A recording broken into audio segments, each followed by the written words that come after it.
guys, it's Jeremiah, Stone Blue Airlines. We're here at Freedom Fest at the Lynchburg Airport. Pretty excited that they're hosting something next year. We look forward to having a full air show back again. The Blue Angels are coming, but this is kind of a little precursor. They brought some World War II aircraft in, and we're just gonna walk around, take a look at the sites, and Matt, our resident historian, is gonna talk to us a little about these planes because, hey, we all know he knows a little bit about everything. So, guys, let's go walk around, let's check out what we can see, and we'll turn things over to Matt.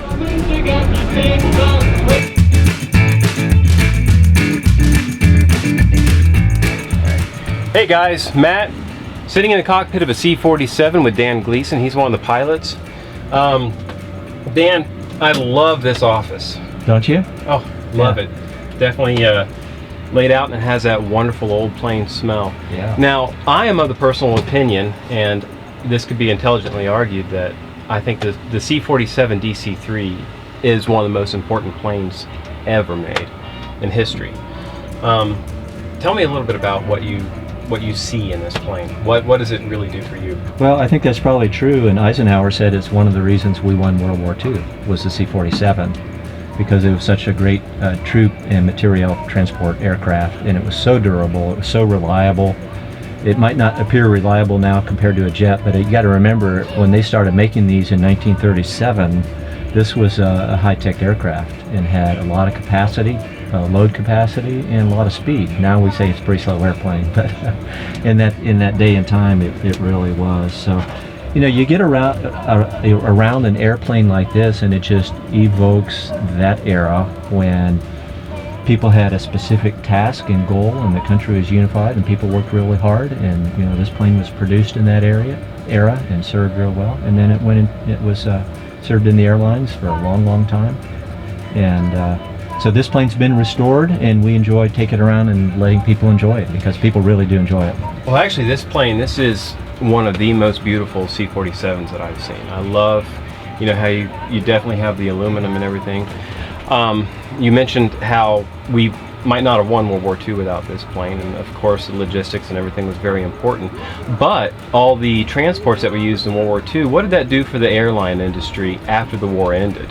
Well, the number of these that were built for the war effort then went into airline industry. Of course, they were originally built for airlines, but then saw heavy war service and then the buildup, and so there were so many of them available, you know, at a relatively good cost. And so that was a time when airline travel just really expanded.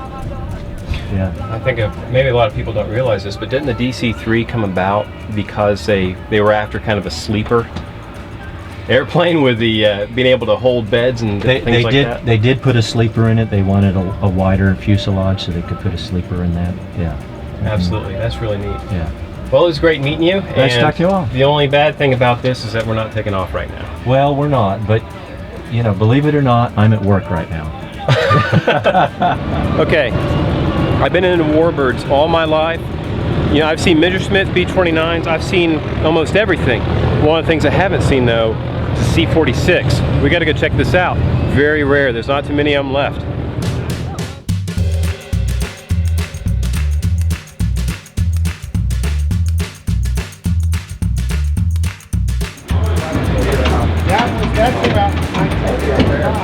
Wow.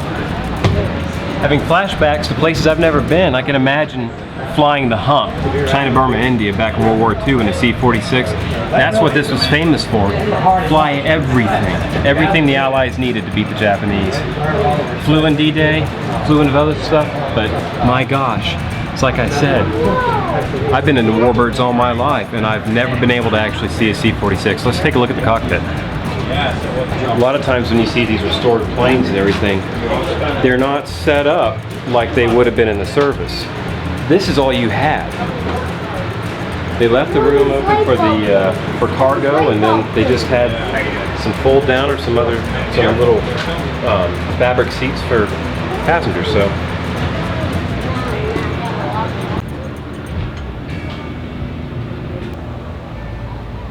So you take 2 Cooper flies. They're busy. So you fly.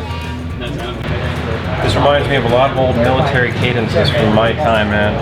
Hop up, hook up, shuffle to the door.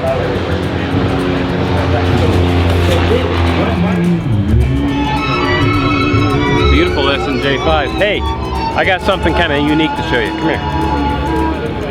Growing up in Florida, we had a lot of warbirds down there.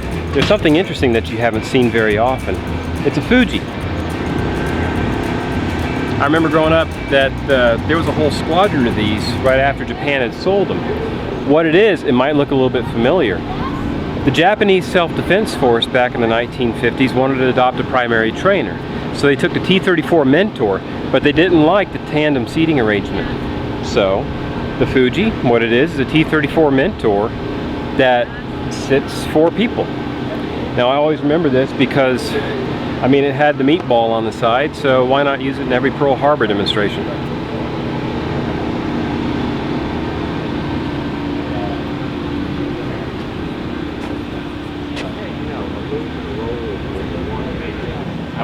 Red line, yeah, right. But ease it at the bottom, and next time I slowed it down.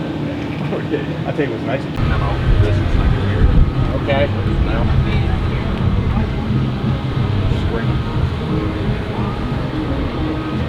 Look at all those fact sheets. I'll tell you all about T-28B with a Cyclone engine.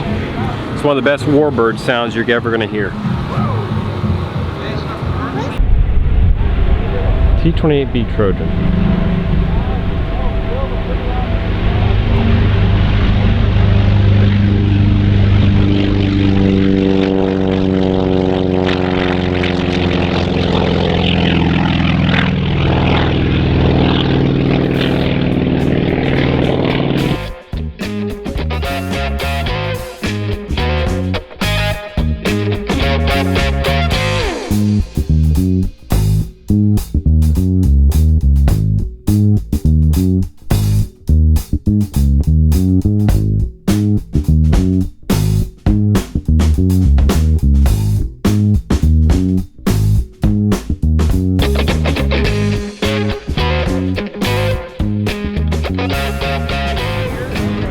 Hey guys, I'm here with pilot Michael Kunert, the PT-19. She just got back from a flight. Tell us a little bit about the aircraft, and you've been piloting this for how long now? Oh, I own the airplane for now over 6 years. We have flown it in a commercial capacity up and down the eastern seaboard at various larger events, and of course we do the same thing at my home base, which is at the mouth of the Rappahannock River. On the western side of the Chesapeake Bay, some little airport there. We have flown happily with over 1,500 passengers, and they all love this airplane because nothing beats really flying on an open cockpit airplane. That's what I believe. Firmly believe that actually flying was meant to be open cockpit. This is a pretty rare airplane. They built quite a few of these, 7,600 during Second World War as a primary trainer. It was designed to replace the Stearman biplane, but they needed so many trainer aircraft, in fact, that the Stearman stayed in production. They were very cheaply available after Second World War as surplus aircraft, but people left them sitting outside, rotting away due to the elements. It's an all-wood airplane. That means even the wing covering, in fact, is made out of wood. Which makes them also very expensive and time-consuming to restore. This particular aircraft took 11 years to restore, in fact. And because it is so time-consuming and expensive, they are currently off the 7,600. There are only 98 left flying worldwide. And this is wonderful. It's a very nice airplane, flies extremely well, and it is a little bit like an airplane that fell below the radar because they were so cheap, and they were all in the late 50s. They all had gone down to pretty poor condition. Lots of people remember them as very cheap airplanes. And so today you talk to a guy who is maybe in his early 70s, so not quite old enough to have served in the Second World War, and they nearly get a heart attack when it comes to the question, okay, well, how much are these worth now? Because they remember still as very young people. I had met quite a few of those guys. Oh, when I was 19 years old or 20 years old, I bought one for $800. Now, of course, $800 wasn't what it is today. $800 in 1946, that was half the price of a brand new Chevrolet. So by today's standard, take a median price of a new motor car, so I would say it's probably about $12,000, $11,000. And people who today buy $11,000 airplanes, if you find one, they don't put them in hangars either. So that's why they all were, after a while, in pretty poor shape, and that's why there's so few of them left. As I mentioned before, it took 11 years to redo this airplane. Lots of pieces of wood got replaced, and everything got taken apart and then put together again, repainted, the engine got overhauled, and so it's pretty much like a new airplane. And this was primarily used as a trainer also, It was used correct? by the United States Army Air Corps. There was no Air Force till after Second World War, in fact till 1947. It was built for the United States Army Air Corps as a primary trainer. They had a 3-tier training program. The primary trainer, it was the airplane that you would do your first solo in. You would fly basic formation flying technique, you would fly basic aerobatics, and then you would actually graduate to the mid-level trainer, which was the BT-13. You would shoot more formation flying, more advanced aerobatics, you had more advanced systems too, and you would go on to your cross-country flying. And finally, after the BT-13, that's when it was determined, okay, if you were a very good pilot, you would fly fighters, you would therefore remain with the single engine trainers. You would fly the AT-6, today known as the T-6. AT was advanced trainer, the Texan, so you would fly that. And if you you passed your grade, but not by a very wide margin, you ended up in multi-engine training, and you flew bombers, or in any instance heavier transport or combat airplanes. And you would end up flying the Cessna Bamboo bomber, the AT-21, and quite a few other ones that they had for the multi-engine training. Michael, what's your website? BayAviationOnline.com.